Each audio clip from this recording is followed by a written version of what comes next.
Hello everybody, and welcome back to OMB Reviews. I am the critic who is a cynic. How is everyone doing this evening? Welcome back to the channel. Hope everyone is having a wonderful Saturday evening, and welcome to episode 216 of the Welcome to Asgard podcast, as yes indeed, this show is updated and uploaded as a podcast at the end of the night. So thank you all for joining me again. Tonight we'll be talking about the Lord of the Rings series, talking a little bit about Gary Nerdrotic and his commentary on his vast concerns for this upcoming series, concerns of which I share. I've talked about it on a video dedicated to the channel. I'll also tonight be talking about WandaVision episode 3, which is actually so far my favorite episode of the series, and I want to shout out especially heel versus babyface for really hyping up the episode for me, because it absolutely lived up to said hype. And we'll talk, of course, about general movie discussions. We can talk about the fact that there are plenty of movies that have now been pushed back once again. I honestly don't think No Time to Die will ever be coming out, because it's just, at this point, doesn't really seem to be a possibility. But thank you again for joining. We got Mr. Peabody over on D-Live. What is going on, Mr. Peabody? Glad to have you here. Hopefully the audio is coming through okay, as again, for some reason, the PC, again, I think it's a Windows problem, has been having issues, just changing its mind every 5 seconds about how loud it actually wants the audio to be. So I hope everything is coming through okay. We also got Captain Dean Heiss over on the D-Lab fam. How is it going, good sir? Glad once again to have everyone here. Let's go over to the YouTube chat. Hail to my YouTube fam. We got Bryant Barth who says, "Hail Odin." Thank you for being here, Bryant Barth. And to answer your question, I prefer Clint Eastwood, but I've also not watched a lot of John Wayne movies. JRoar123, hail to you. Glad to see you here. JKDBuck76, who is a member on the channel, hail to you, who says, "I'm surprised Amazon is calling it Lord of the Rings, since Lord is masculine. I wonder what woke non-binary crap they will call it. Zer of the Rings?" That's actually a fairly good point. Mark Oquist got a notification. Thank you for being here, Mark Oquist. Glad to have you in the chat. JKDBuck76 continues on and says, "In all the anti-orc propaganda in Tolkien's body of work, I sure hope Bezos hired the ultra-woke people at Wizards of the Coast to help make the show diverse and inclusive, because if there's anything that people want in their Lord of the Rings, it's more diversity in a world where you have various elves, dwarves, men, wizards, hobbits, among multitudes of other things as well. Yet somehow that's not diverse enough, because it's not about diversity, it's about looks and propaganda." He goes on to say, "And they should fight the patriarchy. We all know it's about traditional marriage. See, some evil man puts a ring on your finger and you disappear and belong to him. You know what, to be honest, it would not surprise me if someone tried to make that point, as crazy as it sounds, but that is, again, the world that we live in today." We have 13th Warrior in the chat. Hail to you. He was here early at 6:40. He says, "If you lived here, you'd be home by now." Yeah, that's interesting. "Buy a home surgical kit and suture yourself." What? That doesn't make any sense. Golden Ration tagging says, Good evening to you, Golden Ration. Glad to see you in the chat. Let's see who else is here. We got Tina B, the Empress of the Universe, one of my Valks, one of my mods. Hail to you, Tina B. You'll be able to hear from her tomorrow, because at 2 p.m. Eastern Time on this channel tomorrow, we will have our January Chosen of Valhalla live stream, where she and many others will join to discuss movies, TV, pop culture, and pretty much anything that the Chosen want to discuss and talk about. It is up to them. So if you want to join in that discussion, 2 p.m. Eastern Time tomorrow, right here on the main channel. Thank you for being here as always, Tina. Father Christopher Miller, hail to you, Father. And no, you cannot hover in the background. You are not allowed. We got Mr. Peabody, who's a member on the channel as well, pulling double duty over on D-Live and also on YouTube. Thank you for being here, Mr. Peabody. Glad as always. We got Stephanie B. What is going on? Stephanie B says, "Hey-o, from the great American state of Texas, we are still free." Yeah, absolutely. Seems like Texas and Florida most especially. Orange Hat Reviews, who is a member, says, "Odin, I am already watching Game of Thrones. I don't want to watch one with Tolkien's good name dragged through the mud of such content. Not to mention, of course, Lord of the Rings is not Game of Thrones.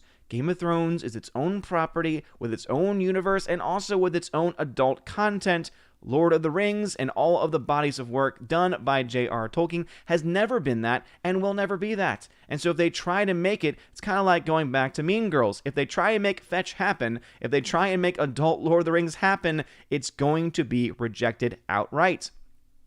13th Warrior says, Texas is at it again. They sue the Biden administration for halting the removal of illegal aliens. I'm rooting for my neighbors to the south, except when it comes to college football. I think a lot of people probably feel that same way. All right, let's see. We got Keck44 in the chat. Glad to see you here. We got Andrew Hoyle. Good evening to you, Andrew Hoyle. I know that you are many hours ahead, so thank you for being up late. We got Waiting for Nerdrotic Laura here. What's going on, Laura? How is it going, girl? Glad to see you in the chat. GMonkey76 in the chat as well. Tina Bojan in the chat. Hail to you. By the way, Heimdall is on. You're welcome, everybody. I try to make sure that happened before my beautiful face was live on the channel. And yes, indeed, I am that vain. Pat S., who's a member on the channel, said, I'm not. Why would you even make anything by Tolkien in 2021? 95% of his characters are cis white men, not even one pansexual hobbit. It's a fair point to make there, right? But I will say, if they were going to do it right, if they were going to pay respect to the source material and tell stories that have not been told yet from Tolkien's universe, I would be totally down for that, because I think there's still a lot of really cool stories that could be adapted. But, as I said, you need to have the right people behind it who are actually going to respect the source material, and not just people that are going to try and push woke political points just so that they can try and make a point. That's not what people want in their entertainment, let alone in their Lord of the Rings content. Who else is in here? We got Slicer Neons in the chat. Hail to you, Slicer Neons. Glad to see you here. Waiting for Nerdrotic Laura says, I'm going to get the Lord of the Rings audiobook and read the series again. Yes, I recently, because I re-upped my Audible so that I could get some audiobooks, and I've been trying to get like all of the full-length, unabridged Star Wars novels that have been existed. I think I've kind of gotten all the ones that I've had any interest in or that have been recommended to me so far. And so now I've been using it for the Lord of the Rings content. And so I have The Hobbit, which I think I have actually two versions of The Hobbit. I have The Hobbit as read by, I forget the author or the voice actor's name, but he's the one who did the official version of The Hobbit. But now there's also a newer version done by Andy Serkis. And so I got that one too, because I'm a big fan of Andy Serkis, and so I kind of want to hear him just read that story to me. And yeah, I plan to also reread or re-listen to those books. But also, too, I kind of want to be able to utilize those in the future as Baby Thor gets a little bit older, because it'd be really cool to listen to that book together. We got JRO123 in the chat. Hail to you. Glad to see you here. Nathan Slay, how is it going, good sir? Glad to see you here in the chat. We got Rosie G12, who also is a member. Thank you for being here. Hordell, thank you for being here as well, says, sounds great, just under the red shirt. Hail to you, good sir. Rhaegar Targaryen, hail to you, says, that's great, the new Bond film is not coming out because I have no time to watch, no time to die. Feels like ain't nobody got time for that at this point. It honestly does feel that way. It really does. In fact, I don't even think the producers of the movie have time to watch No Time for Die, based on just how further back this film continues to be pushed.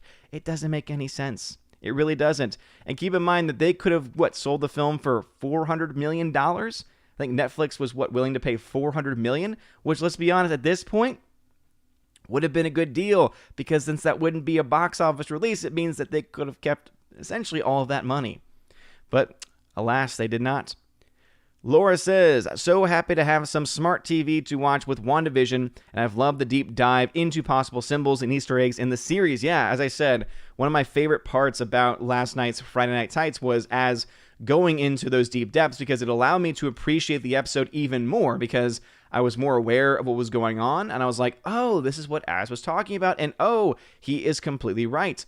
And I would say that last night's, or rather, it came out last night, but I watched it today.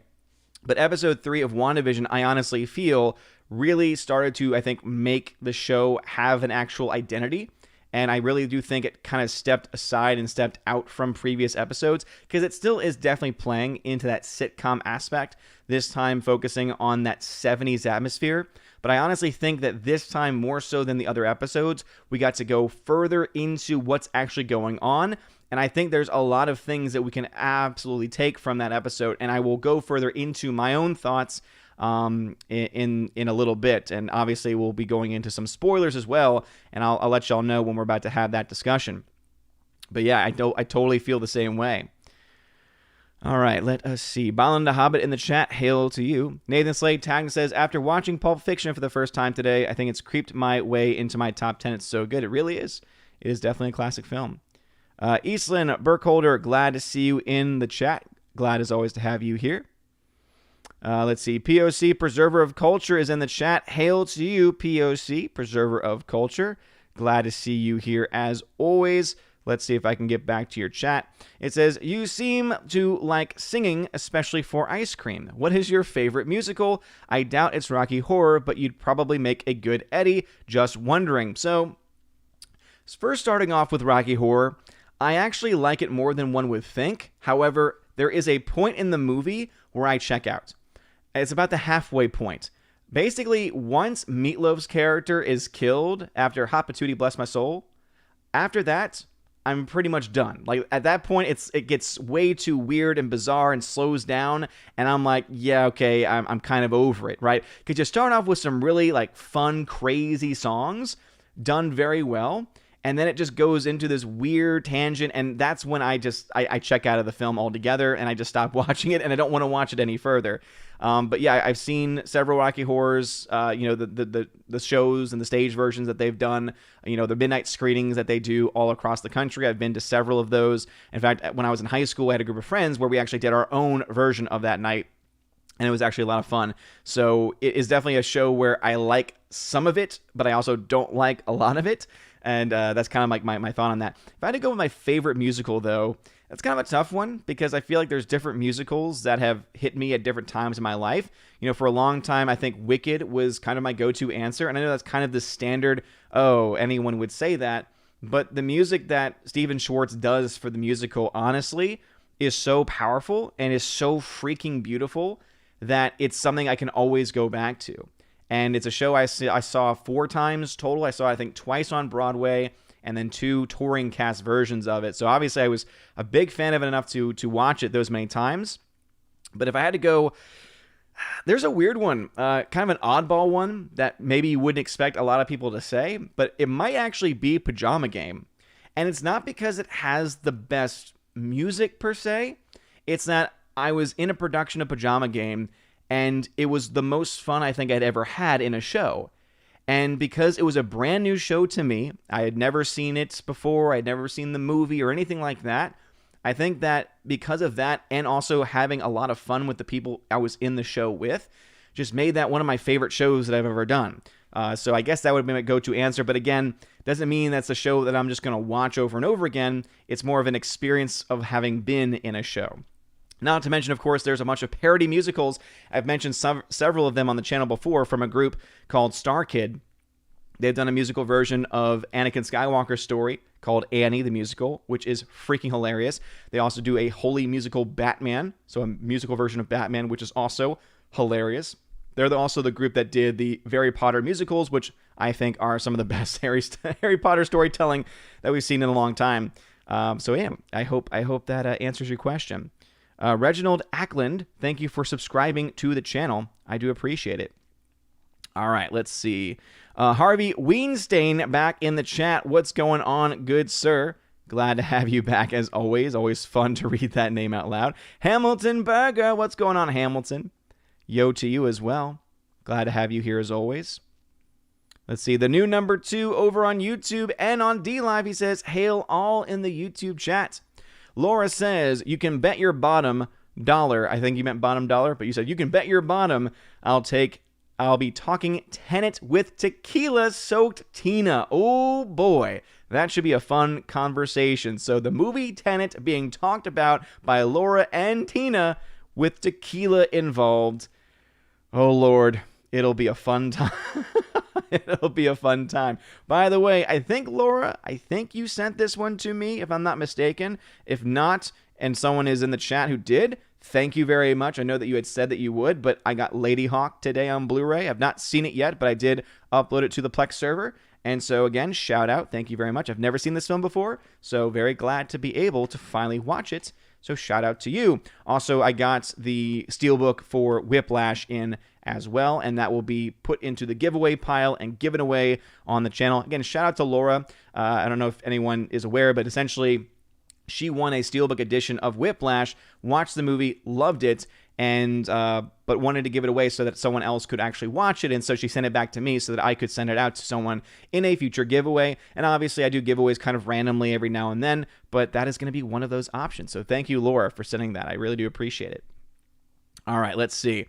Laura then says, quit trying to make fetch happen. Yes, seriously. Speaking of underrated comedies, like, Mean Girls really is a great comedy. And it's a movie that I think in 10 to 20 years is still going to be, to me, it has those qualities of those classic 80s comedies that still hold up. It's like it's part of it, again, because that film came out 2003, right? Didn't that film come out, I think, around 2003? So I was just starting high school when that film came out. In fact, my oldest movie ticket, I think before I had said it was 13 going on 30. That's not true. Mean Girls was the earliest movie ticket. From when I started collecting my movie stubs, Mean Girls was the earliest. So back from 2003. So I've got movie tickets dating back 17 plus years, which again may not sound like a whole lot to some people who maybe have been collecting for even longer than that. But man, that's a good movie. That really is a great comedy. And I have not seen it in many years. Not 17 plus, but still, it's been a long time. Alrighty, let us see. Rosie G12, who's a member, says, adult Lord of the Rings will be embraced by the usual bad actors. Oh yeah, people in the media, the Rotten Tomatoes critics, right, all critic classes, they'll say, oh, this is so revolutionary, and it's bringing a new breath into the life of Tolkien's work, and they'll probably make some comment about Tolkien's work, which is normally rooted in white male misogyny, has finally been given new life. You know that they're just waiting. They are just, honestly, they are so hungry to say that kind of nonsense, and I'm hoping and praying that is not the actual case. But as I mentioned in my video, and Gary had mentioned it earlier, there was someone apparently who was in charge of essentially making sure the lore was being respected, someone who is a scholar on Tolkien, who has been fired from the set. So that obviously has given me many causes for concern, because if the person whose main job was to make sure that everything was going in line and everything was making sense, if they're no longer a part of it, and at the same time there are rumored rewrites as well, it seems to indicate they're going away from the source material, and we all know what happens when people decide to, go off on their own. Just talk to the people that made Game of Thrones. By the way, we got 54 people watching on YouTube. Please be sure to smash that like button. One soy-filled loser decided to smash the dislike button before the stream even started, and all I can say is thank you, sir or madam, because you still engage with the content, and engagement is a good thing. So I appreciate it nonetheless. I knew that I lived rent-free in your head. Nathan Slay says, James Bond's No Time to Get Woke is never going to come out. You're right. It's going to lose money like a lot of it. Here's the thing, though. What if they decide at some point this year, because things don't look like they're going to get any better, that they're just going to sell it? What if they sell it to Netflix anyway, but then Netflix pays even less for it? That would be, to me, the funniest thing if by the end of all of this, Netflix pays like $300 to $350 million, and then you find out, man, they could have gotten an extra $50 to $100 million had they taken the deal initially. Then again, will Netflix even want the film at that point? Honestly, it's one of those things where the film now has been set to come out for so long. I think you've lost anyone who's had any sense of being excited for the film. I think if you were in that category of being excited, you've probably lost any interest at this point. And it's not going to be good for those ticket sales. Lord knows that. On top of everything else going on with the theaters, of course. All right. Let us see. Soul Assassin's in the chat. Hail to you, Soul Assassin. Glad to see you here. Laura says, wait, is Lord of the Rings 3 books, or did they split up one book into 3 movies? Good question. So there's a book called The Hobbit. The Hobbit is one book, which they did split up into 3 movies, which was a terrible idea because it's one book, and it's not even a long book in comparison, especially to the Lord of the Rings series. and yet they did it anyway. They even left some things out still, and then added a bunch of stuff that was not actually in the book. It was related still to the Tolkien universe, but it was also very out of place. Not to mention, of course, he decided to use a crap ton of CGI and blue screen effects or green screen effects, and it looked completely terrible. That's what they did for The Hobbit. The Lord of the Rings, though, are 3 separate books. So they did 1 movie per book, the way it should have been, which is one of the many reasons why Lord of the Rings movies still hold up to this day. Because they did as little CGI as they possibly could, because guess what? The CGI does not really hold up nearly as well, because again, that was early 2000s CGI. So luckily, it was very limited in its use, and they used a lot more practical effects, a lot more sets, and it ended up working out much better because now the film is able to stand the test of time. The Hobbit movies already are outdated. When they first came out in theaters, they were outdated because of their excessive use of CGI. But anyway, yeah, there's a separate book for each movie, or a separate movie for each book. All right, Tina B says, there's lots of great stories to be told in Tolkien, but with JJ's bad robot morons infiltrating it, it's going to be garbage because he's done the same with Star Wars and Star Trek. I would say that the big difference, at least when it comes to this, is that in Star Wars and Star Trek, he was at the helm. He was the director. He was a big producer behind it. We're not really seeing the same thing here with Lord of the Rings. My one criticism, I would think, and I would argue, when it comes to the connection being made between Bad Robot and this series, is that it's a bit of a stretch. And I'm not saying that it's not there, but I'm saying, okay, so you have 2 people that have worked for J.J. Abrams, and that is the connection. That doesn't mean that they are now under the control. It's almost like you're trying to argue that J.J. Abrams has some kind of mind control powers and then controls literally every single person that's ever worked for him.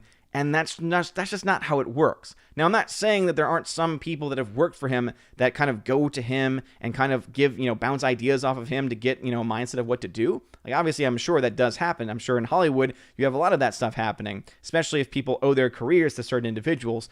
But that's a big difference, right? J.J. Abrams had a direct hand in destroying Star Trek, in destroying Star Wars, not so much with Lord of the Rings. So I would argue that to say that this is the same or in the same category is actually not really, I don't think that argument has a whole lot of leg to stand on at this point.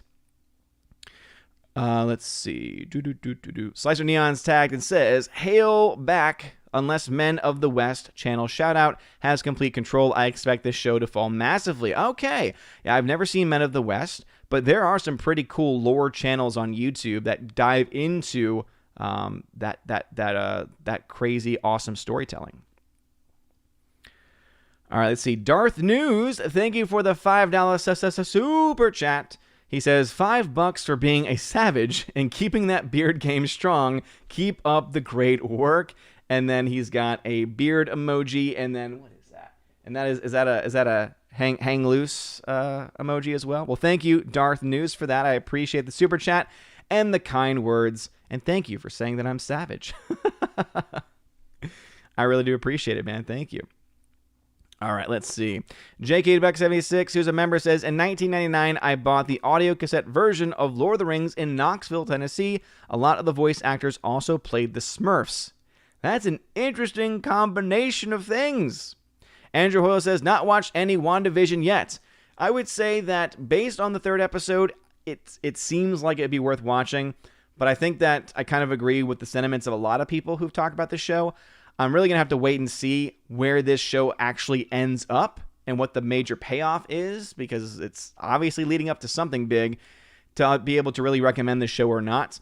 Again, I think that it's not bad. I don't think it's a total waste of your time to watch the show by any means, especially since the episodes aren't particularly long. But I do think that it's something where before I can give my full endorsement of it, I have to see the entire thing play out first. Anyway, all right, the chat has jumped on me like it always does. So again, if you're watching on YouTube, please be sure to smash that like button. Luckily, no comments have been skipped. So let's dive first over to my DLav fam. What is going on, DLav fam? It says here, Mr. Peabody tagged says, you probably prefer Little Shop of Horrors so you can sing about being a dentist. That is a great film. Great film, great musical. I do find it hilarious, though, that the movie version that they released has a happy ending. The musical does not. And it comes down to the fact they did test screenings with the original ending, and people hated it. And for those that don't know, I mean, obviously the story's been around for a long time. The end of the story is that the plants take over the world. And people didn't like that. You also have Audrey dying. You also have, Seymour dying, right? There's a lot of it's a very dark ending. And so instead they decide to have the ending be, Seymour and Audrey end up together. And then you have a plant that's still existing. So it leaves that kind of open-ended like, oh, the alien's still around. But it's not nearly as dark. It's more open-ended than the very dark ending in the original show. So, but no, I do like that musical a lot. Peabody says, talk Tenet with tequila. Does that mean she is going to be spitting her drink into the glass? Let's see. Camden Heights, thank you for the 4 ice cream donations. I appreciate it. Mr. Peabody, thank you for the 1 ice cream donation. I appreciate it. I shouldn't have gone high there. I shouldn't have. My voice can't take it. Camden High says, wasn't the actual Hobbit story done after the second movie, and the third movie was all filler? Yeah, I mean, there's mixtures in all 3 movies that deal with elements from the actual book, but every movie has so much filler in it of stuff that has nothing to do with the book, and it's just not a well done story. The movies, that is. The book is fantastic. If you've never read the book, it is beautiful. And again, I would recommend listening to the version done by Andy Serkis, because he's got such a beautiful voice to listen to. All right, so before jumping back into the YouTube chat, I'll go ahead and talk a little bit about WandaVision. So let me go ahead and get out my handy-dandy Wikipedia article and my news report options. So this is going to be a spoiler-filled discussion of the recent WandaVision episode. And as it says here, now in color is the 3rd episode of the American television miniseries WandaVision, based on the Marvel Comics characters of Wanda Maximoff, Scarlet Witch, and Vision. It follows the couple as they try to conceal their powers while living an idyllic 1970s suburban life in the town of Westview. The episode is set in the MCU, sharing continuity with the films of the franchise. It was written by Megan McDonnell and directed by Matt Shakeman.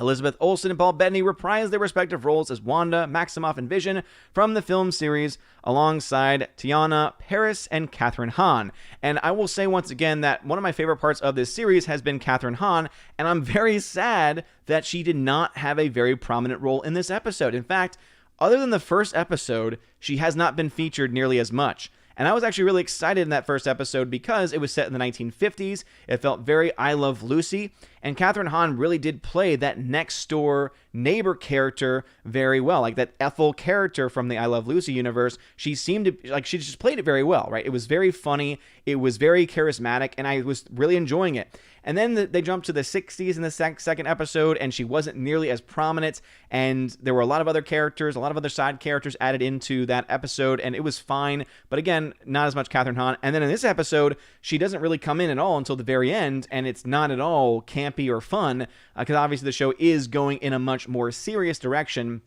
in this instance. But this is based in the 1970s, this episode. It very much is inspired by the Brady Bunch. In fact, the opening sequence feels so very much like that. Not to mention you have a couple of angles that almost look like Mary Tyler Moore, which I suppose, again, I don't know the exact timeline of Mary Tyler Moore's show, but I think it was a show that bridged the 60s into the 70s, so I think that would still actually fit what they were trying to do. But in the show, right, in the sitcom, because this is kind of a show within a show, where this seems to be taking place within the mind, at the very least, of Scarlet Witch, of Wanda Maximoff. And I think that this episode really dove further into how that's actually happening. Before going further into what I think is going on here and what's been revealed in the story, I also want to give a shout out to Tiana Paris. So she is the one who I think is someone that I was kind of confused by a little bit, because when I was listening to Az on Friday Night Tights talk about it last night, he kept talking about Monica Rambeau.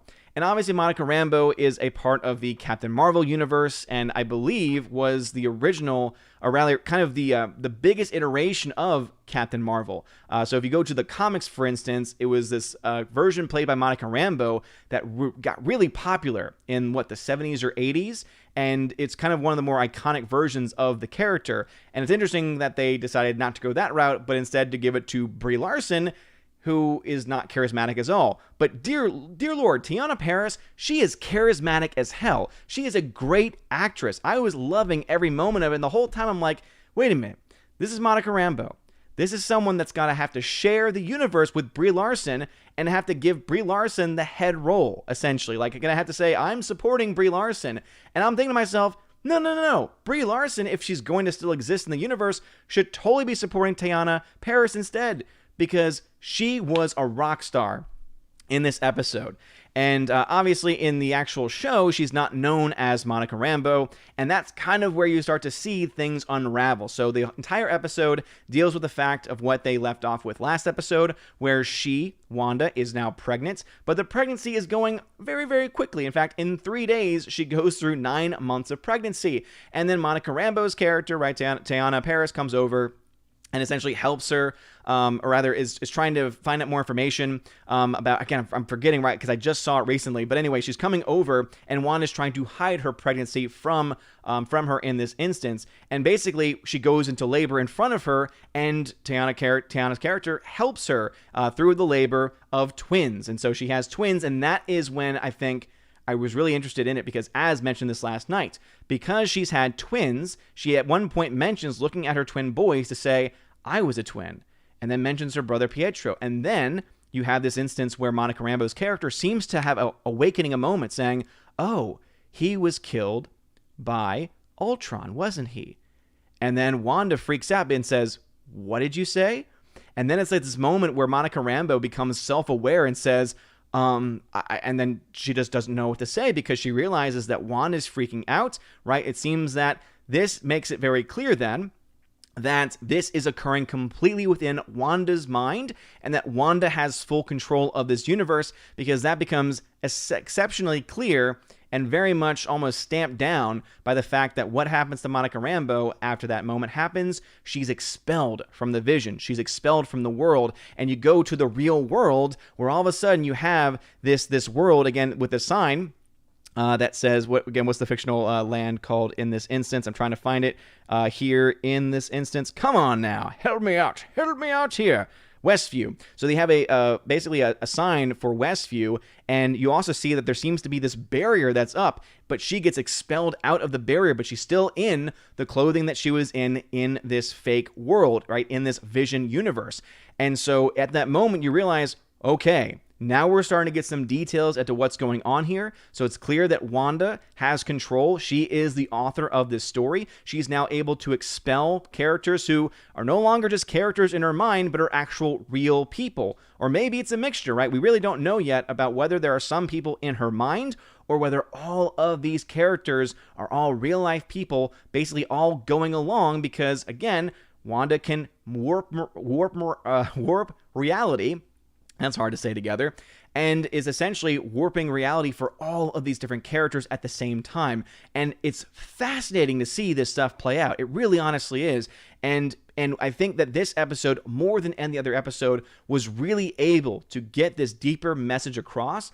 And honestly, it makes me so excited to see what comes next, because we don't know what's going on. We don't know what caused all of this. We don't know who is real in her Vision, who is not, because obviously Vision is in this show in her mind as well. Or is it in her mind? Or is it actual real people who are participating in her mind? Maybe their minds are now in her mind. Again, we really honestly don't know exactly what's going on, but it is now abundantly clear that she has full control of this universe, and I think it is fascinating as all get out. And so I'm going to give this episode an A-, because I thought it was very well done. I thought the writing was, I think, some of the better writing that we've seen so far, because you did have these deeper moments that had a lot of stuff going on. There were also a lot more breaks that happened. Like there's one point where the neighbor is trimming his bushes, but then he takes it and starts to essentially cut into the wall, into the brick wall with his hedge trimmers. And you're like, first off, wait, what is this? And even Vision's like, That's kind of odd. And so basically there's moments where this universe seems to be crumbling and falling apart, and there's like breaks that are trying to come through.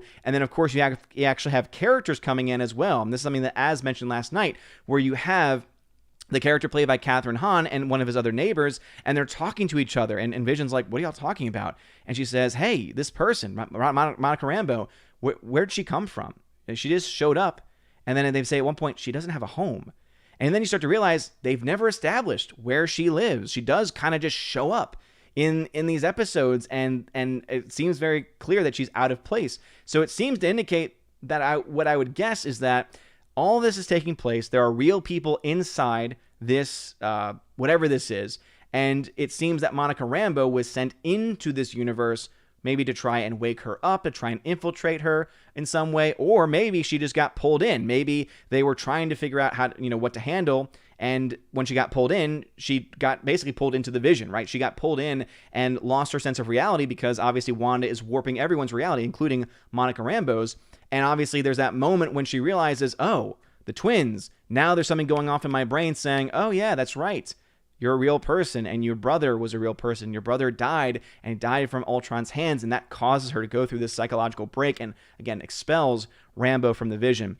So again, I thought it was fascinating. To me, though, the standout was definitely Teyonah Parris. And as always, I honestly still have to continue to give major props to Paul Bettany. Paul Bettany has been excellent in every single one of these episodes. He has fit every single culture that they've built. He fit in so well with the 50s, so well with the 60s, and now even better in the 70s. He's rocking this crazy hair in it too, and he just fits it so well. And I'm actually really enjoying the show now. And again, because there's all this stuff going on that actually makes you think, it's something I feel like a lot of us have been waiting for a long time, because we haven't gotten a whole lot of deep shows or deep stories being told in the MCU for a long time now. And it looks like this could very well be going in that direction. So for anyone wondering, that's Teyonah Parris. And again, she is someone who is being brought in here. And it's sad to see that she was a part of the 2014 film Dear White People. Obviously, we know that everyone in Hollywood essentially is going to have some kind of political motivations behind it. But that does not take away from the fact that she gave a great performance. She is incredibly charismatic. And to me, I think an argument can easily be made now that she should take over as the role of Captain Marvel, and that they should kick Brie Larson to the curb, because Teyonah Parris has more charisma in her pinky than Brie Larson does in her entire body. But anyway, that is episode 3, now in color. Anyway, let's go back into the chat. Let's start off with my D-Laugh fam. All right. Captain High says, doesn't WandaVision's Catherine Hahn remind you of Anna Gasteyer? A little bit. She does look a lot like her. But I think, in all honesty, Catherine Hahn is so much funnier. Every movie I've ever seen Catherine Hahn in, I've always thought that she was funny. It's sad because I think almost everyone knows her exclusively from the movie Bridesmaids, I think. And I hate that movie. I don't find that movie funny at all. But so many people do, and it drives me nuts. Let me just double check and see if she was actually in that. I'm trying to look back into her history here. Let's see. When would that have been? Maybe they know her for something else. I don't know. Oh, let's see. When would that film have come out? I'm trying to see here. Let's see. She was in Bad Moms. I never saw the Bad Moms universe, so I wouldn't know anything about that. She was in Tomorrowland, which was terrible. Oh, man. Let's see. When did that movie come out? Honestly, I don't know. Where Are the Millers was actually kind of funny, to be honest. Has it been a long time since that movie came out? I don't know. She was in Wanderlust. All right, I'm not seeing it. Maybe she wasn't in that movie. But anyway, she was in Step Brothers. Freaking hilarious in Step Brothers. She was also in Anchorman as well. But the one that I actually enjoyed her the most in, and I'm trying to find the name of it because I really... Oh, here it is. If anyone's never seen the movie The Goods, Live Hard, Sell Hard, I think that movie's freaking hysterical. So it stars Jeremy Piven. Ving Rhames is in it. It's directed by Neil Brennan. I don't really know anything about him. But Catherine Hahn is in it, and she plays a saleswoman in it. And dear Lord, she is just so freaking funny in it. And I cannot praise her enough. So I think she's legitimately funny. which is not very common, I feel like, for modern day actresses in Hollywood, right? I feel like modern day actresses in Hollywood, if they're going to be comedians, they're going to tend to be more about woke identity politics. And I think that just is a major turnoff. So it's good to see just these natural comedians that do still exist working in Hollywood in this capacity, because she is freaking fantastic. All right. Back into the YouTube chat. It's 7:10 over there. It's 7:40 in real life, so I'm about 30 minutes behind in the YouTube chat, as I expected it to be. Saito Neon says, I'm going to watch Agent Carter before WandaVision myself. Both sound a lot better than Shield's one tier seasons. Shame it lost steam. Okay, I'm assuming after later. Oh, Shield's later seasons. Okay, I see what you did there. Yeah, I stopped watching Agents of Shield because just didn't have an interest in it. Didn't look very good, and a lot of people said it wasn't very good after that. So I was like, all right, I'm done. Agent Carter, though, ooh, great show. Very pissed that show got canceled, because Agent Carter season 1 and 2 are both fantastic. All right, Thursday the Warriors, a member says, since I was watching it before jumping onto the stream, can we talk about what a great movie Up is? Ah, man, Up is fantastic. Up is completely fantastic. Pat S., who's also a member, Odin's daddy would read him The Hobbit at bedtime to help him sleep. Then he would show him The Hobbit 1977 by Rankin and Bass to make sure he had nightmares. So he wouldn't do it to help me fall asleep. He would just read it to us. Like, he would just read it to us in general. He would be in his chair, and we would just be sitting around him listening to him read The Hobbit, and it was a lot of fun. And I have seen the animated The Hobbit from the 70s, and no, not nightmares. That thing is fantastic.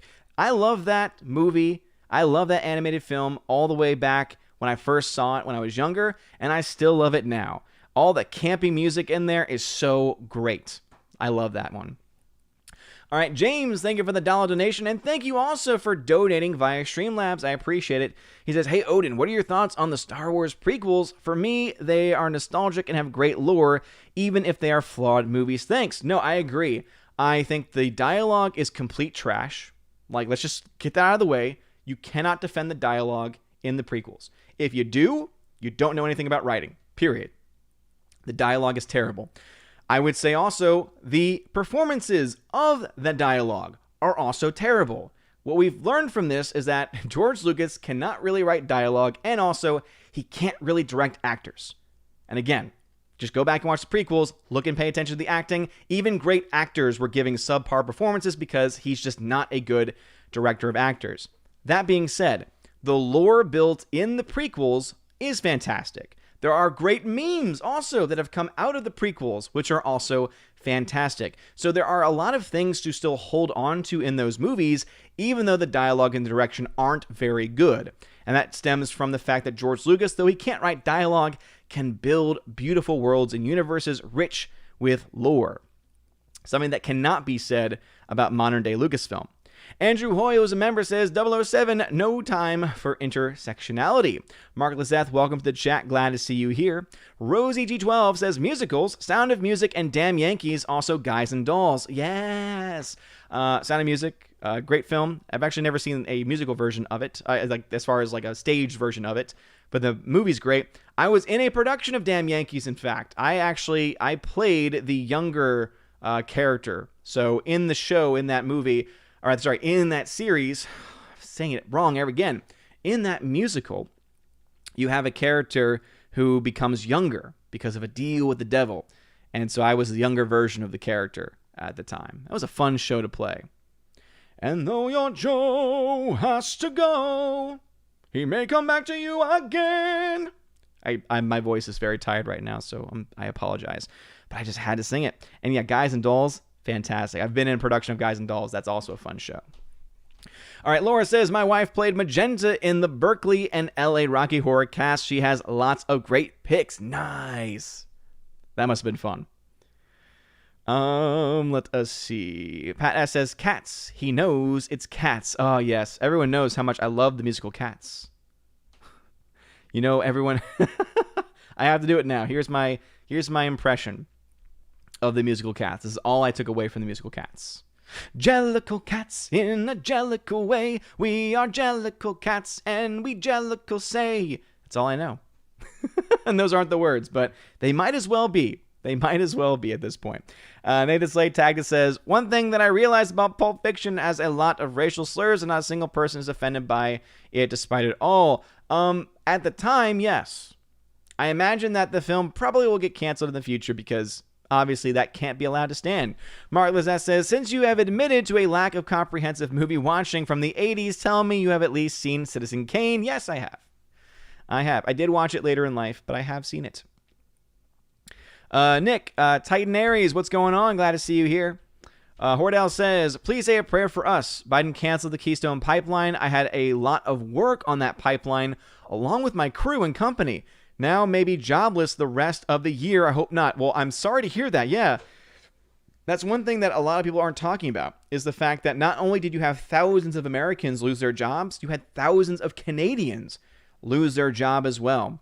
And I hope, dude, I hope that the lawsuits that are being filed right now go somewhere. I really do.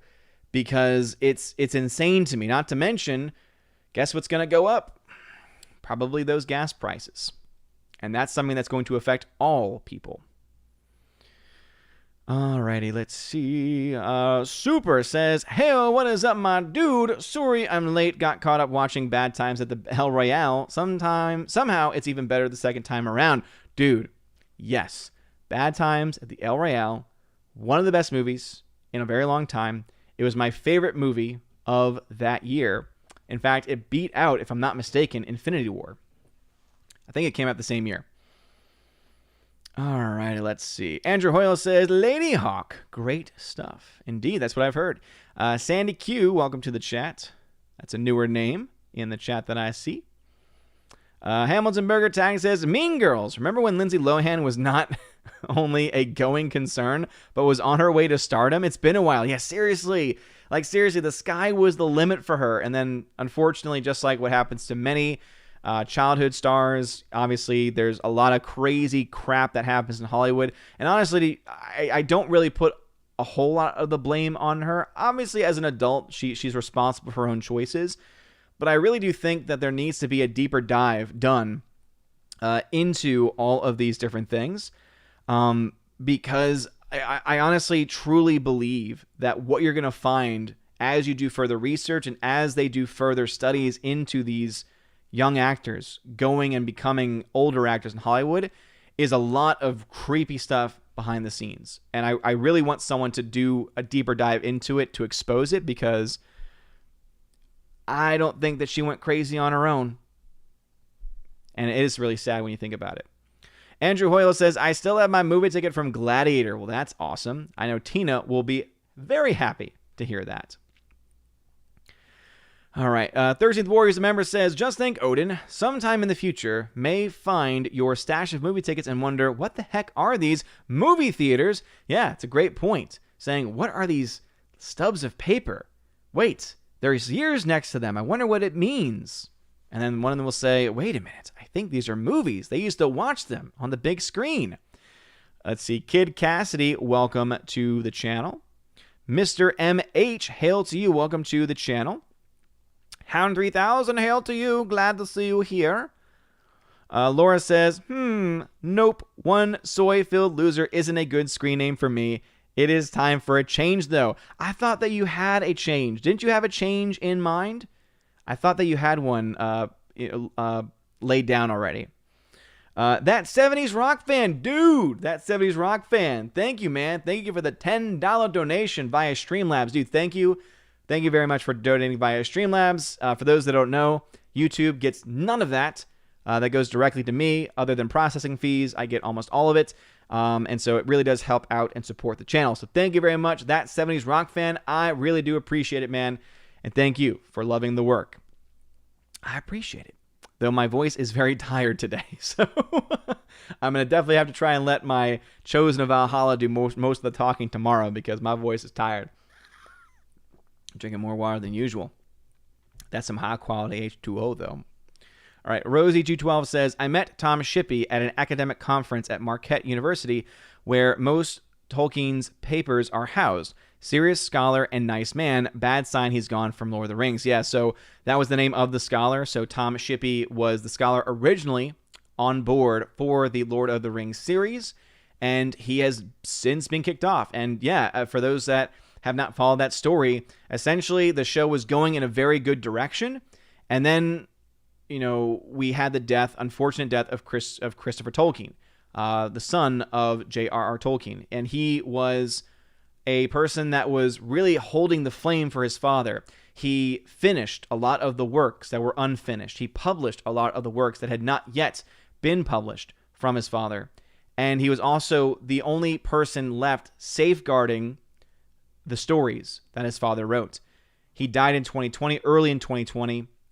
And ever since then, we've seen some really bad steps being taken, including a show that was already in the process of being written, going through rewrites, reported rewrites, while at the same time firing the scholar, the J.R.R. Tolkien scholar, who had been on set to help with the process, to help with the writing process.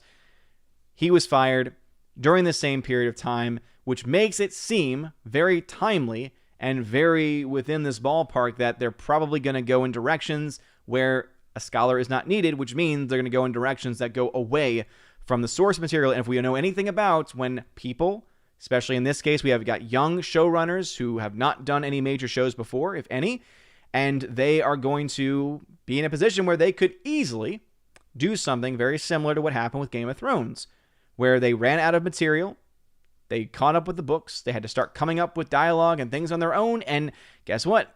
It did not really work out all that well for them. Talking there about, of course, Dan and Dave from Game of Thrones.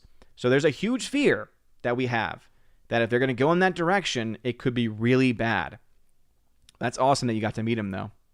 I need to find out more about him because I honestly don't know a whole lot about Tom Shippey. Has he written books, I wonder? Has he written books on Tolkien? Because that'd be pretty cool. All right, JK76 says, speaking of Pulp Fiction, I'm not kidding. Yesterday I was given my grandfather's watch. No, Christopher Walken didn't have to keister it, but it was a nice thing to receive. Well, that's pretty awesome. Yeah, obviously I love the connection to Pulp Fiction, and I'm glad that he didn't have to, at one point in time, carry it in his tush. That would not be good. All right, Laura says, are you Team Godzilla or Team Stupid Monkey? If theaters aren't open here when that movie comes out in March, I'm going to get on a plane to see it somewhere else. I'm going to be honest, I'm not all that excited for that movie. And it's because I did not like King of the Monsters. I was not impressed. They spent way too much time on boring human stories, and the CGI was a bit of a mess for me. And so I'm not all that excited about Godzilla vs. Kong. I plan to watch it. I probably will end up watching it since it'll be in March. Probably will still have to watch on HBO Max. And the only reason why is because, obviously, with the young one at home, my ability to go out is not nearly as common. It's not nearly as something that I can do as often anymore. And obviously, I'm totally fine with that because I get to spend time with baby Thor. But it is, yeah, I don't know if we'll be at a point yet where I can start to go see a movie every now and then or not. Let's see. We got another $10 donation via Streamlabs. Thank you, 13th Warrior, dude. Thank you for donating, and thank you for doing it via Streamlabs, man. And thank you. He says, the wilderness must be explored. Rah! What? That's hilarious. I love that. Thank you for the donation, man. Let's see. Rosie G12 says, Tolkien wanted to make Lord of the Rings one book, and his British publisher, Allen and Unwin, made him split it into 3 books. And you know what? It ended up working out well. I think that's one of those rare cases where you had such a talented writer that he was able to make it work in that capacity. In today's world, I don't know of many authors that would be able to do that. George Morales II, thank you for being here. Matthew Highland Tag says, just coming in to say what's up before I continue my Leonardo DiCaprio-thon. Tonight is Wolf of Wall Street. Great movie. If there's a movie that he should have won an Oscar for, it's that one. He was great in The Revenant, and I really do like The Revenant, mostly because they used all natural lighting, and it's freaking beautiful. Like, the cinematography for that movie, I think it was Lubetsky who did it. He won 3 Oscars 3 years in a row because he's that damn good at his job. And obviously, I appreciate what he did with The Revenant. But The Wolf of Wall Street, as far as performances go, probably one of the best Leo performances of his career. So I kind of wish he had won for that one instead, to be honest. Great film, though. And he's done a lot of great films. Let's see. Huron the Steadfast, thank you for the Canadian $5 super chat. And he says, did you see Kong Skull Island? If you did, what did you think of it? It was crap. That movie was crap. That's the one with Brie Larson, right? Man, that movie was terrible. It was just boring. It was boring. None of the actors had any chemistry or charisma with each other. And again, I think that you had a lot of that come from Brie Larson. And here's the thing. I'm not just hating on Brie Larson because I actually do like her in some roles that she's done. For instance, in Room, I thought she was solid. I thought she was great in that. So I guess the director had a lot to do with that role. There's also another film that she's done called Short Term 12. Again, gives a solid performance there. Must again be the director who's able to get that performance from her. I feel like if she's ever given bad direction, she can't compensate as an actor, or if she's not given any direction and is left up to do whatever she wants to do, she makes really bad choices, right? It's got to be one of those two things because I've seen her give good performances before.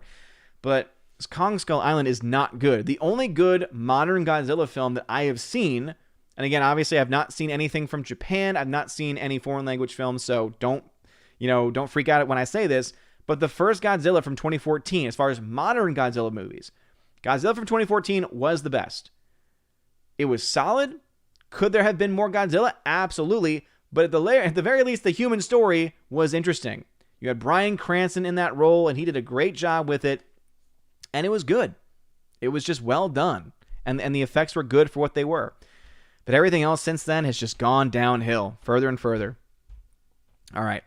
Orange Eye Reviews at 720 says, Return of the King had a lot of bearded ladies, though. LOL. If you know the appendices of the movies, you know what I mean. I think, there's a reference in the movies themselves when they're asked about, are there dwarf women? And Gimli responds by saying, yes. The only issue is that you really can't tell them apart very much from the men. Must be the beard. So they do make a reference to that in the movies themselves. Soul Assassin says, after watching Nerdronic's video about Lord of the Rings series, I'm not happy about it. Why would they want an intimacy consultant? That's another big point, Soul Assassin. I mentioned that in my video, and obviously I shout out Gary for mentioning that. Yes, why would you have an intimacy consultant if you're telling a story where, yes, there might be a sense of a love story, right? Obviously, when you talk about, and here's the other thing too. Let me start off with this first. It's called The Lord of the Rings, and yet it's going to be thousands of years before the Lord of the Rings stories. They've even mentioned the fact, Gary mentioned this too, you're not going to have any sense of hobbits in this universe. So why in the hell has it been called Lord of the Rings? And the point I made in my video was it's a cash grab. Because they're going to say, oh, look, it's the Lord of the Rings series. And it's going to bring in people because they're going to think, Lord of the Rings, I love those movies. Let's see the series. And then they're going to be introduced to characters that they don't know, to parts of Middle-earth they don't know. And I think that if they decide to use something like an intimacy consultant to have more sexualized relationships, to put in things like language, to basically try and make it more like Game of Thrones was, they're going to lose people. A lot of people. So they better be very careful with that. But yeah, you don't need an intimacy consultant with the romance that exists in the original works of Tolkien. Because it's there, right? Obviously, you have the relationship laid out between Arwen and also Aragorn, right? You have that relationship, but not enough to where you would need an intimacy coach. I mean, here's the thing. If a director cannot get a performance that just requires someone to kiss another actor, which is the extent of what it should be in any of these stories based in Tolkien's world, you don't need an intimacy coach. To me, that says two things. Either one, they're going in a very weird direction that no one wants it to go in. Any real fans of the show, or any real fans, rather, of the stories would want them to go in. Or two, they have directors that can't handle it, which should also make us concerned. Either it'll be a poorly directed series that needed an intimacy consultant, or it'll be a Game of Thrones ripoff, which no one wants to see. Yeah. Let's see, JKD76 says, each book in Lord of the Rings consists of 2 books. Fellowship of the Ring equals books 1 and 2. So no, again, there are 3 books, right? There is Lord of the Rings, there is then the 2 Towers, and then there is also the Return of the King. There are 3 books. All right, let's see. Nathan Slay Tag says, "Wouldn't you say Pulp Fiction?" Dude, Nathan Slay, I appreciate it, man, but we've been focusing on these topics, and then every time I get to a comment, it's like, oh, let's go back to my topic. All right. Again, Pulp Fiction's great. Anyway, Tina Tang says, Akiva Goldsmith, and the other piece of filth on Star Trek Discovery are still part of the bad robot community. They can't get away from him, and that is my argument. He's in everything. But as I said, Star Trek Discovery, he directed the Star Trek movies. Discovery is taking place, I believe, in the same timeline that he established in his movies. Therefore, that connection makes sense. This is Lord of the Rings. This is something completely different. He has not ever directed or produced a Lord of the Rings movie or show. So I trust me, I think that there's legitimate reason to be concerned. But I personally think it's a bit of a stretch. If again, JJ had directed a new movie or a new series himself, and then they were continuing on Amazon in the universe set up by him, and then also had people connected to Bad Robot, then you would have a clear connection. This one, again, they may have worked with him. They might be working with him now for Star Trek, but he does not have any connection with Lord of the Rings. So unless we see something that screams of JJ in the actual show, I don't think that we can really make the argument that there's a clear connection there. That's just my thought. JK76 says, as Doomcock says, JJ is the cinematic antichrist. Bad robot equals bad robot. Bad reboot. Preserver of Culture says, is it better to talk about bad stuff like Star Wars, High Republic, Lord of the Rings, or is it better to let it die in silence when no influencers are talking about it on social media and it just fades away? The problem is that you're going to have people talking about it.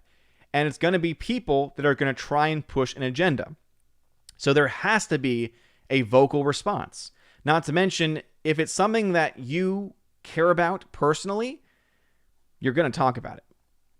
Right? Because if I just said nothing about it, and if I just stayed silent on it, to me, it would feel like I am not voicing something that I think is very important to voice, especially with content that I find to be very important, especially when it relates to my own life.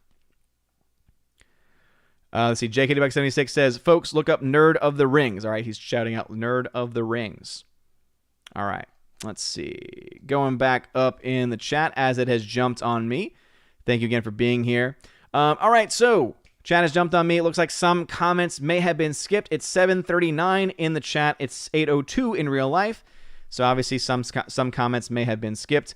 Let me jump now over into DLive and see what's going on over there. Dean High says, Agents of S.H.I.E.L.D. was pretty good when it kind of tied in with the movies. It got bad when it started doing its own thing. I don't think it was all that great even when it tied in with the movies. It was always just okay, and then it just never got any better. Thank you very much for taking care of the trolls over on DLive. Also, interesting point. I was listening to a podcast earlier in the week, and in there they had mentioned DLive as an alt-tech platform, right? An alternative to things like YouTube. And I didn't know this. And this makes a lot of sense. Apparently, DLive is a Turkish-owned company. Explains why there's a ton of Turkish trolls. It all makes sense now. Anyway, let's see. Peabody says, due to what has happened in other media, the role of the intimacy coach has been extended due to COVID, so they minimize touching. Not sure, but that would make sense. Okay. So I think Peabody, that's actually a really interesting point. So when we are hearing intimacy, we are immediately jumping to, hey, they're going to try and have intimate, sexually intimate moments in the show, which would be a huge slap in the face of the legacy of Tolkien. But Peabody's making the point of, what if intimacy coach is a wide, broad range job, essentially, occupation, focus. And part of the focus is actually trying to find out ways to have people be close together, but to respect COVID restrictions. That's actually an interesting point. I have not thought of that, Mr. Peabody. And again, I always appreciate Peabody's commentary because he always looks at things from a different perspective. He worked in, I believe he worked directly in a hospital, worked in the medical field for a bit in his life. And so he would know a lot more about these kinds of relationships, I think. That actually doesn't make a lot of sense. Yeah, Will Gentry adds on, makes sense. Intimacy isn't just people knocking boots. Yeah, again, great point. But I think that we needed to have that because when we're just told, hey, we've hired an intimacy coach and not given any context as to why, when we hear intimacy, we think, oh, like as Will Gentry says, knocking boots. But hey, that actually makes a lot of sense. Good point, Mr. Peabody. If I could give you digital cookies, I would. All right, Huron the Steadfast, thank you again for another super chat. Says, there is absolutely no reason to have any kind of sexual content in a Lord of the Rings TV show. These people involved have no idea about Tolkien and his world. No, I agree. And my fear, and I said this in my video, I'm not as afraid of the intimacy stuff. I'm actually less afraid now, especially because of Peabody's comment, because it actually makes a lot more sense that it would be focusing on how to have moments look closer than what they are, but still respecting the 6 foot distancing, etc. So that actually kind of makes a lot more sense then. So I was already not as worried about that as I am about this point. What I'm most concerned about when it comes to the Lord of the Rings series is I'm afraid it's going to fall prey to the same thing that the movie version of A Wrinkle in Time did. A Wrinkle in Time was a garbage movie done by a garbage director named Ava DuVernay. She's terrible. And what she did was she took a story that's deeply rooted in Christian philosophy. The whole concept of fighting the darkness, literally fighting the darkness, clear Christian overtones there. And in the book, you actually have this, I think it might be a psalm, but one verse from the Bible keeps coming back over and over again in the book. They strip all of this out in the movie. They strip all of the Christian overtones out of the movie. And it clearly tries to add in the fact that you have Oprah in the movie too. They try and put in this worldly nonsense that does not work, right? If you try and replace a Christian focused or a Christian centric story with something that is not, and something that is more paganistic in a lot of ways, it's bound to fail. So my bigger fear when it comes to Lord of the Rings is that they're going to try and strip out the clear Christian and especially Catholic overture, the Catholic inspirations that are very clearly established in the Lord of the Rings universe, within especially the works of Tolkien as well. To say that you have a story by Tolkien, even if it's being adapted, without those Christian ideals, is to not have a true representation of the work of Tolkien. That's my bigger fear. I'm more afraid of them de-Christianizing the story than adding intimacy. And especially now with Peabody making this very good point about what intimacy actually is. What are they actually coaching? If it is strictly COVID stuff, then to me, there's even less to worry about when it comes to the sexuality. But again, doesn't mean necessarily that they're off the hook completely. We have to obviously find out more about it. Good point, though.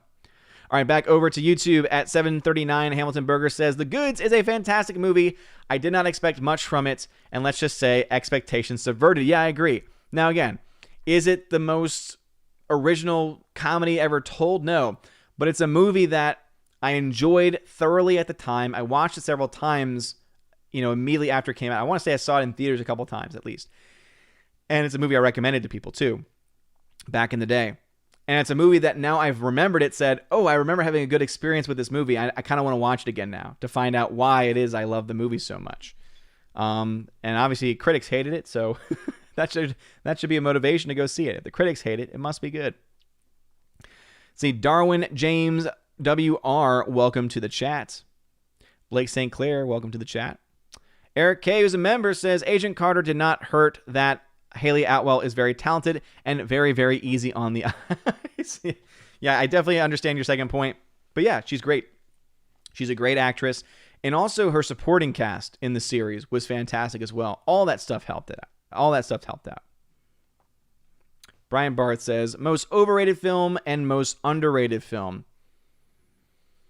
Underrated film, again, there is no such thing as a most underrated film.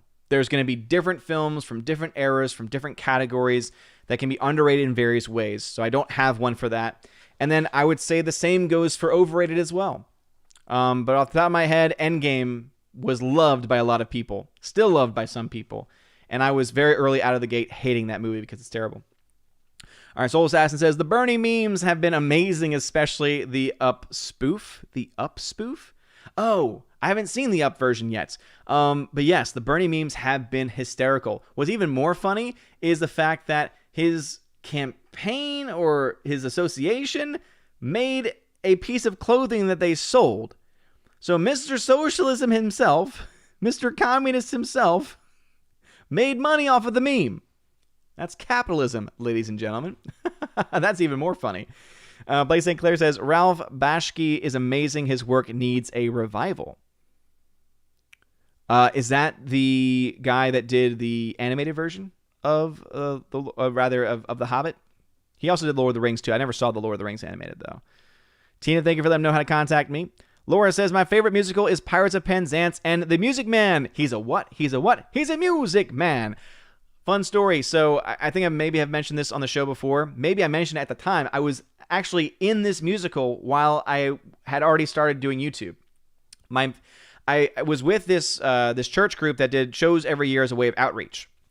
And I'd done that for about 20 plus years. My first show there was in 1999, and my last show was in 2019. So I'd been there for 20 years doing shows since I was around 10 or 11 years old. And my last show, I was the lead. I was Harold Hill, the music man. And it was one of the most fun experiences of my life because it was really cool, like, going away. And I'm actually really sad because they haven't had any musicals since I've been gone because of COVID. So they had to cancel last year's season, and I would say there's probably a decent chance they have to cancel this year's season as well. And that makes me very upset because, again, it had a major impact. I did it for 20 years. Had a major impact on my life. Met a lot of amazing people there. And had a lot of fun on the way. And I still have the movie version of Pirates of Penzance, and I haven't watched it yet, Laura, because my wife wants to watch it with me, and sometimes we're just not on the same page as far as what we want to watch on a given night. But I still have it, and it's still in my Plex collection. Elizabeth Lyon says, oh, well done, Odin. Well, thank you. I appreciate it. That 70s Rock fan tag says, you're hired. Let's do the show right here. Which one? Oh, man. Well, you got trouble, my friend. Right here. I say trouble right here in River City. Why, sure, I'm a billiard player. Certain mind and pride to say it. Certainly mind and pride to say it. I consider the hours I spend with a cue in my hand are golden. Talk about horse sense with a cool head and a keen eye. You ever try and take a give an ironclad shot with, oh my God, I used to have it. I've lost it. I used to have it. In fact, you know what? My inspiration, the way I practice that song, it is a tongue twister. It is insane. Was I actually listened to the rendition done by Seth MacFarlane. Seth MacFarlane did a rendition of that, and that was my inspiration. Let's see. Elizabeth Lyon says, Rosebud was the sled. Hail chat. Spoiler warning. Rosebud. Let's see. Robert Estrada. Do you use a lot of conditioner on your beard? Not a whole lot. I do it most days. I'll use conditioner. Some days I'll just use shampoo. I wash it every day, but I don't always use conditioner. I'm still trying to find the best combination of shampoo conditioner that's not going to break the bank, and I have not yet found that yet. All right, let's see. Rosie G12 says, Lindsay Lohan also did not have the benefit of decent parents. Very sad. That also is a major factor. Hail, Elizabeth Lyons. Yes. Hail to you. I've never been able to do that well.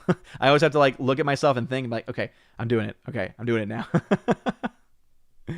When I finally figured that out when I was younger, I had to do it. I was so happy. All right, Michael Skew with tagging says, I saw the movie Monsters earlier today, a science fiction thriller directed by Gareth Edwards, the guy who directed Rogue One. That's the film that got him really into the position to do a film like Rogue One. Yeah, I've never seen it. I hear, though, that the effects in that film are fantastic. And for a low budget, he did a great job. I would have loved to have seen a Star Wars story done by him without Lucasfilm, without the studio oversight, which really just destroys the creativity of so many different people. All right, Rosie G12 says, yes, Tom Shippey has written books on Tolkien. Nice. That's a true scholar. You're not really a scholar unless you've written a book, I would say. Thirsty the Warrior says, the cock was from Up. It was the motto of Russell's Wilderness Scouts. Oh, okay, gotcha. It's been a while. It's been a while since I've seen that film all the way through. Because I've seen the clips that they always post every now and then. People post the like 2 minutes intro of the love story. And always the commentary is better love story than any other modern day romantic film that exists. And it's so true. It really honestly is so true. Pat S says, you should just bring baby Thor to the movies with you, but don't feed or change him first. Oh, and sit in front of me. If he starts crying, you can just make calls on your phone. Yeah, that's the thing. I don't know when I'll ever be willing to bring him, because yeah, I am not going to be the person that lets my baby cry in a movie, or bring a baby that can't even experience the film to a movie, or even to a rated R film for that matter. I've seen people do it and it's annoying. But even when he's old enough, I mean, unless we're in a film where there's a bunch of kids going crazy already, nah. He's going to learn theater etiquette very early on. Andrew Hoyle says, Scott Pilgrim, best Brie movie. I would disagree. It's a solid movie, but I would go with those other two, to be honest. All right, let's see.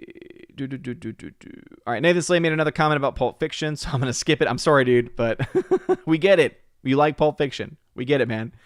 JK76 says, in this home we say, Gorgilla.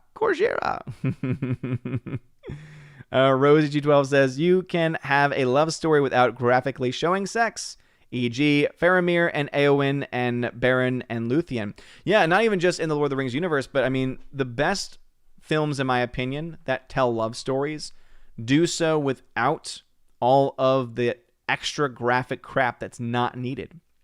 Because at that point, it's not love. It's infatuation, it's obsession, and it oftentimes leads to relationships that are bound to fail. And that's why I appreciate The Lord of the Rings so much, because it's very clearly set in a very different time, not just in its fictional world, but also by the person who wrote it as well. Where, again, to be romantic or to be in love was not about, hey, let's jump in the bed. No, it was more than just that. See, Orange Hat says, context. They put beards on women extras for the writers of Rohan. Also, the Lord of the Rings, Sauron is that Lord. Remember Gandalf's words, there is only one Lord of the Ring.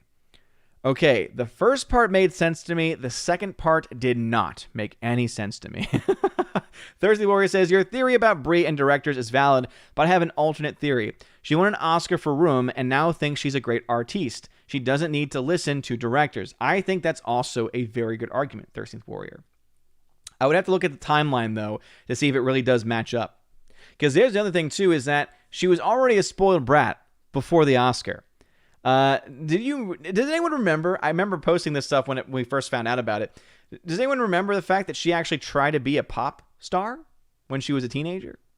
Yeah, her parents essentially paid her way to be on. Remember how they used to have like those AOL sessions, and it would be like the bands would do like live versions of their songs and everything like that. She has one of those. It's on YouTube. Look it up.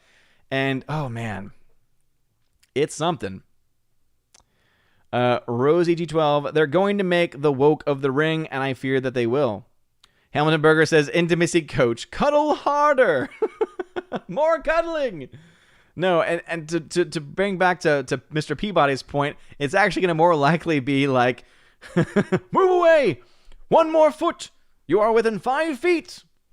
And if he's like a robot, danger, Will Robinson, move away.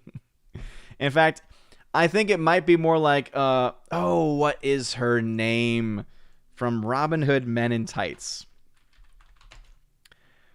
Oh, man. What is the character's name that's always getting in the way and blocking Maid Marian and Robin Hood? I love that movie. Talk about another great film. That's another one. Broomhilda. That's it. So I kind of want him to be more like Broomhilda. Be like, oh, no ring without the wedding ring.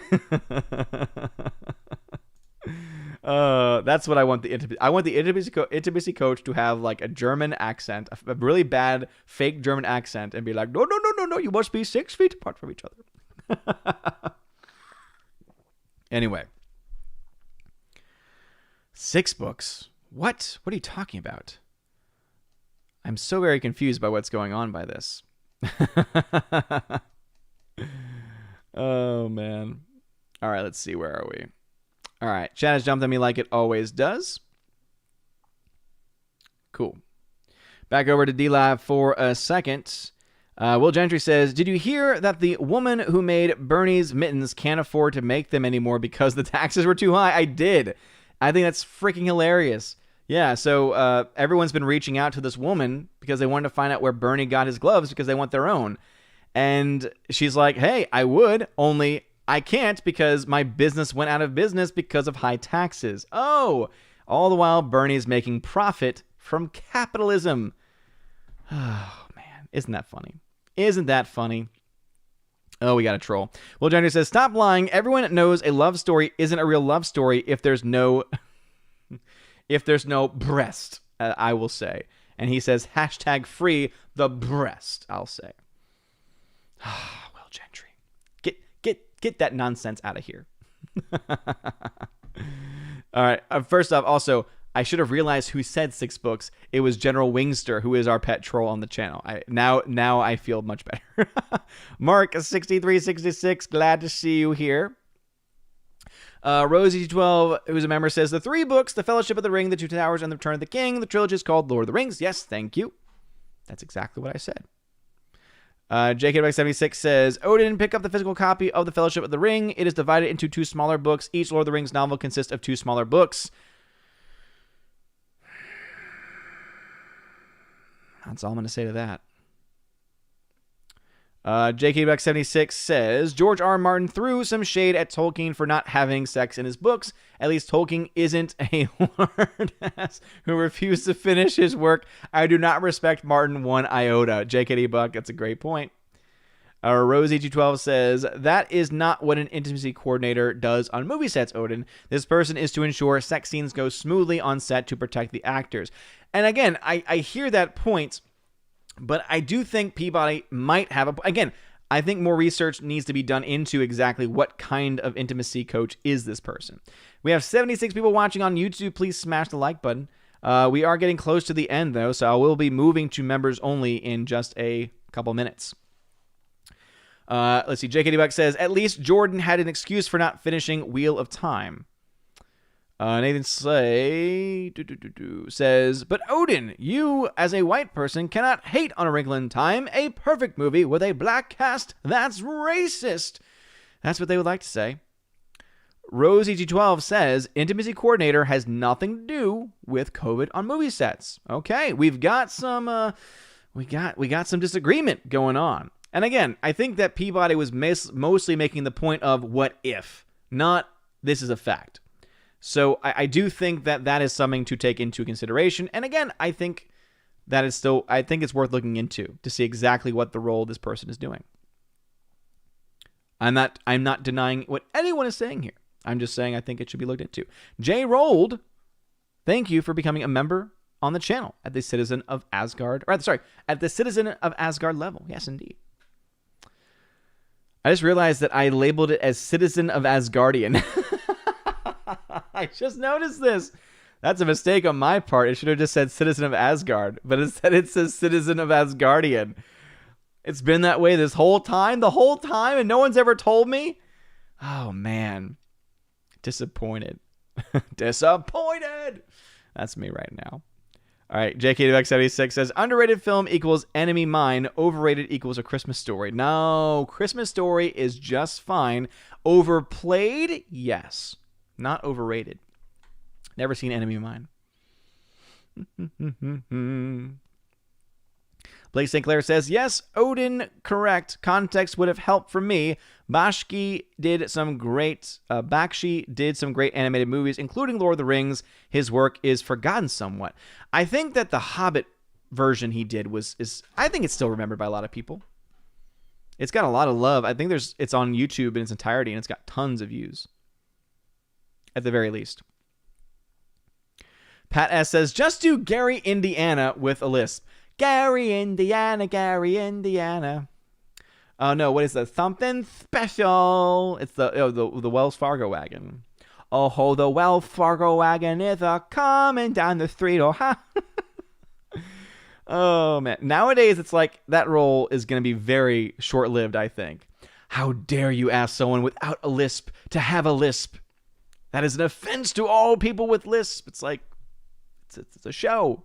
They're acting. Get over it. Rosie212 says, I like a rendition of Goodnight, Sweet Someone. Good night, my someone. Good night, my love. That one? That's Harold Hill doesn't sing that song completely. Except in duet, and then at the end, he goes back and forth with Marion. Marion, Madam Librarian. That was a fun song. Father Christopher Miller says, Up love story intro better than the romance between Arwen and Aragorn? Yes.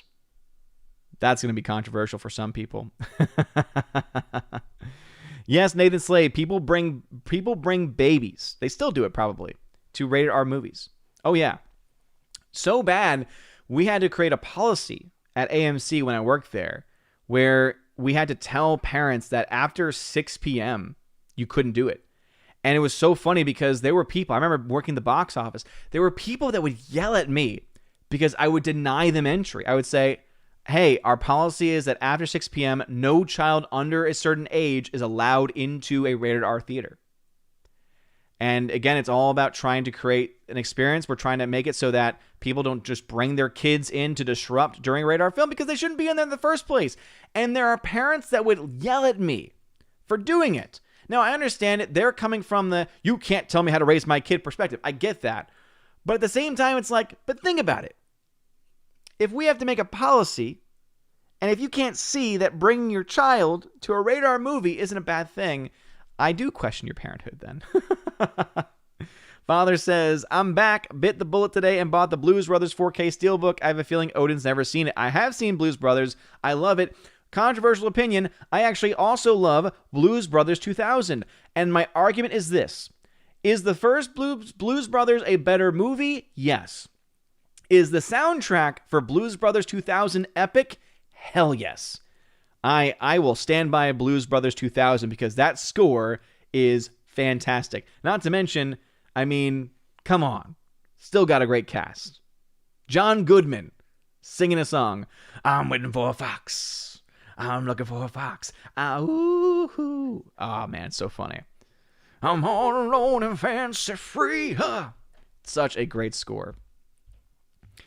Andrew Hoyle says, so, Odin, what are your thoughts on Pulp Fiction?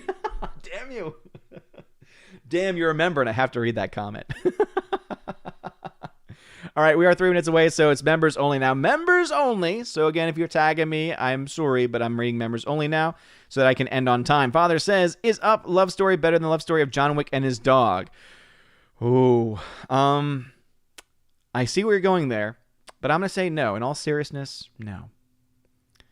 All right. Father then says, how about the love story of Milton and his stapler? Office Space for context. Thank you very much for giving me.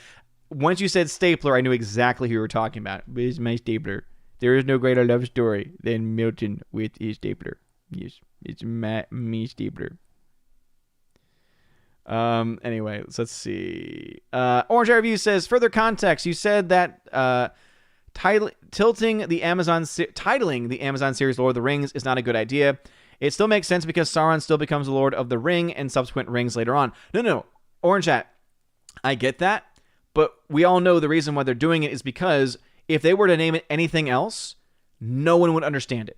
Like you would have a huge portion of people that would not even know it existed.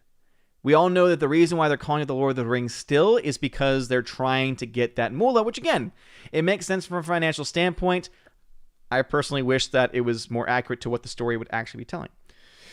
Broomhilda. Yes, Broomhilda. All right. Let us see. Again, members only comments from this point forward. Again, I do apologize, but that is just the way it has to go sometimes. All right, let's see. Pat S. says, Kirsten Dunst's version of turning Japanese blows any of Bree's pop junk out of the water. Team Kiki all the way. Team Kiki all the way. When does she sing that song? I don't think I've seen the movie of her doing that. I have not seen a lot of Kirsten Dunst films, to be honest. Let us see again. Members only. J. Rold says, Yeetimus Maximus. What's going on, J. Rold? How's it going, good sir? He says, my pleasure, Lord Heimdall. Oh, calling Heimdall Lord. How dare you? Pat S. says, the thing I can't get past is how can Return of the King have 6 endings and none of them be the scoring of the Shire?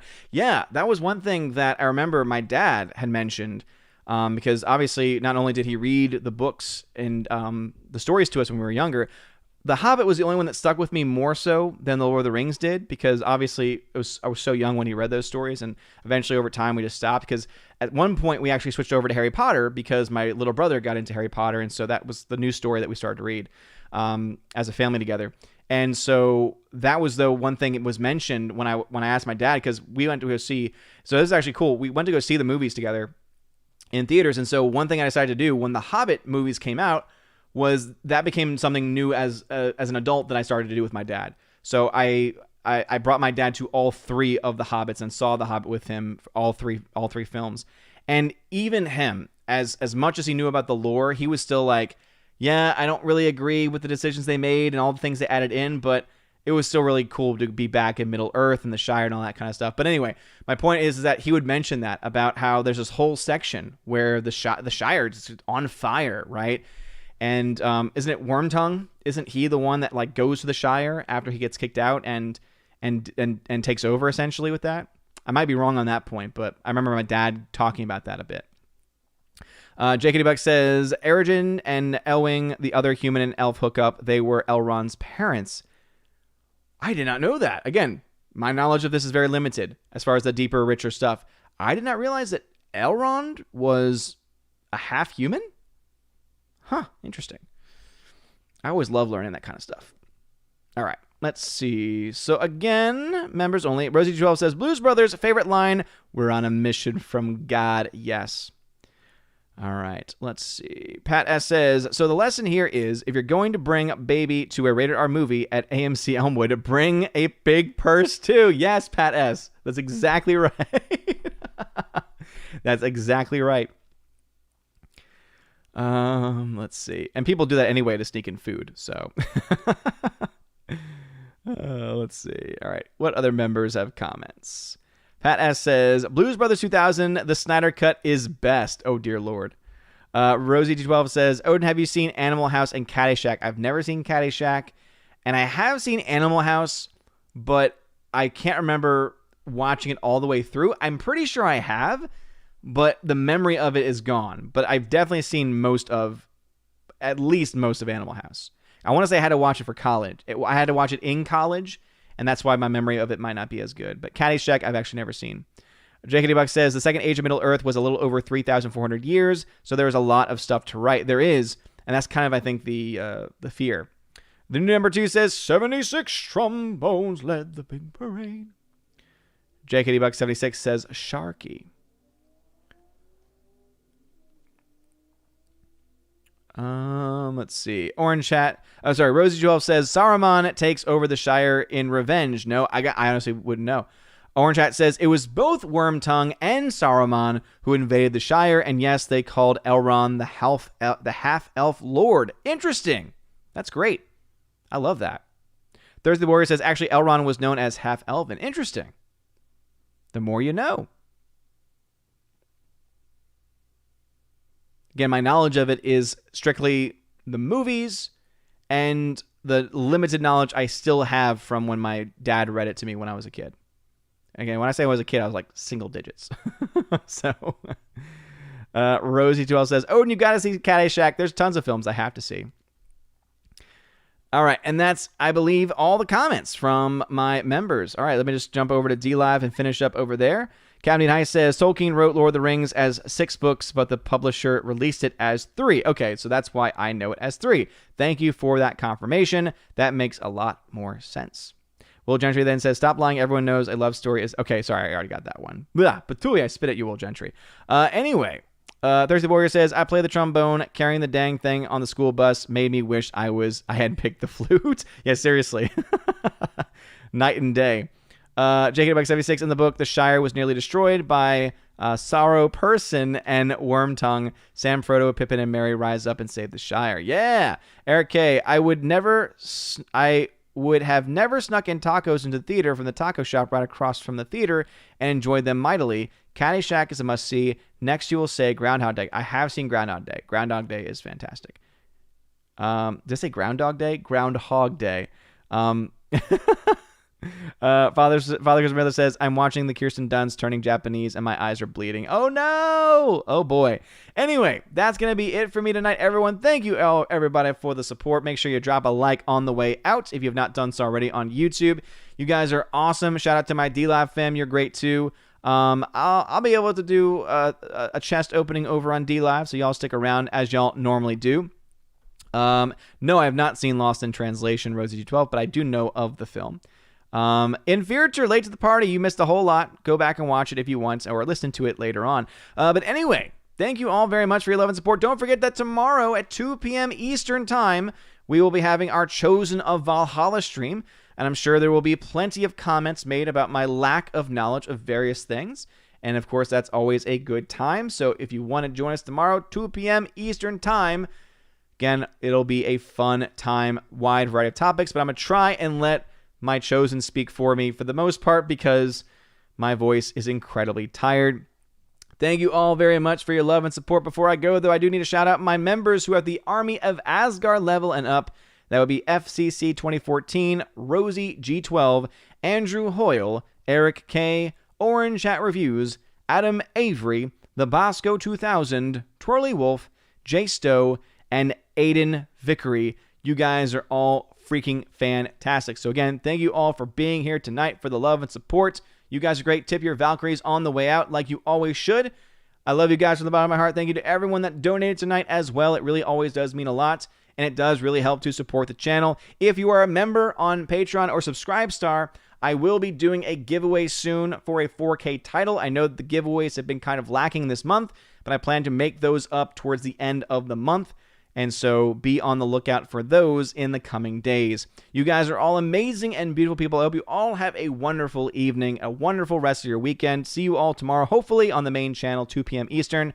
Have a wonderful day. And as always, God bless. And now for a huge shout out to all of my January 2021 Patreon and Subscribestar members: Albertus Magnus, Ali C83, Andrew Hoyle, animation commentator Brian P, Dion, Divex, Enrique Evangelista, Father Christopher Miller, hail to you, Father, Father Damian Cook, Garrett Searles, The Hunky Chunky Funky Monkey, Inflamed Wood, It's a Trap Productions, Jason Clark, Jacob Juice, Jay, Jeffrey Toone, Jonathan Carney, Laura Story, Mike Jackson, Mad Mitch Dunaway, Mr. Peabody and his beautiful twin with the beautiful hair, Orange Hat Reviews, On to June, Out of Step with Reality, Riff Magos, Rosetta Allen, Steve Glasker, Teresa Martin, Theodore Bendon, Tina Bojan, and Tina B. Thank you very much for being my Patreon members. And also a huge shout out to my Subscribestar peeps: Stan 4, John B,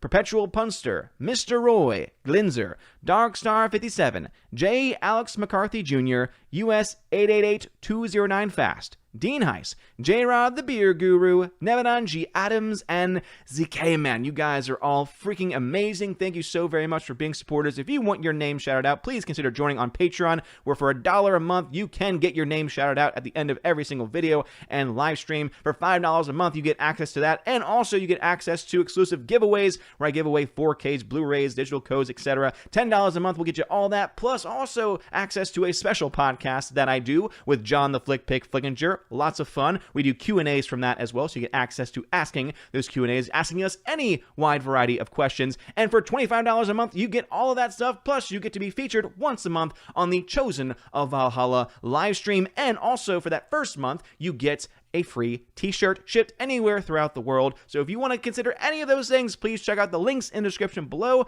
where you can find my Subscribe Star and Patreon and also other ways to support the channel. You're all amazing and beautiful people. Have a wonderful day, and as always, God bless.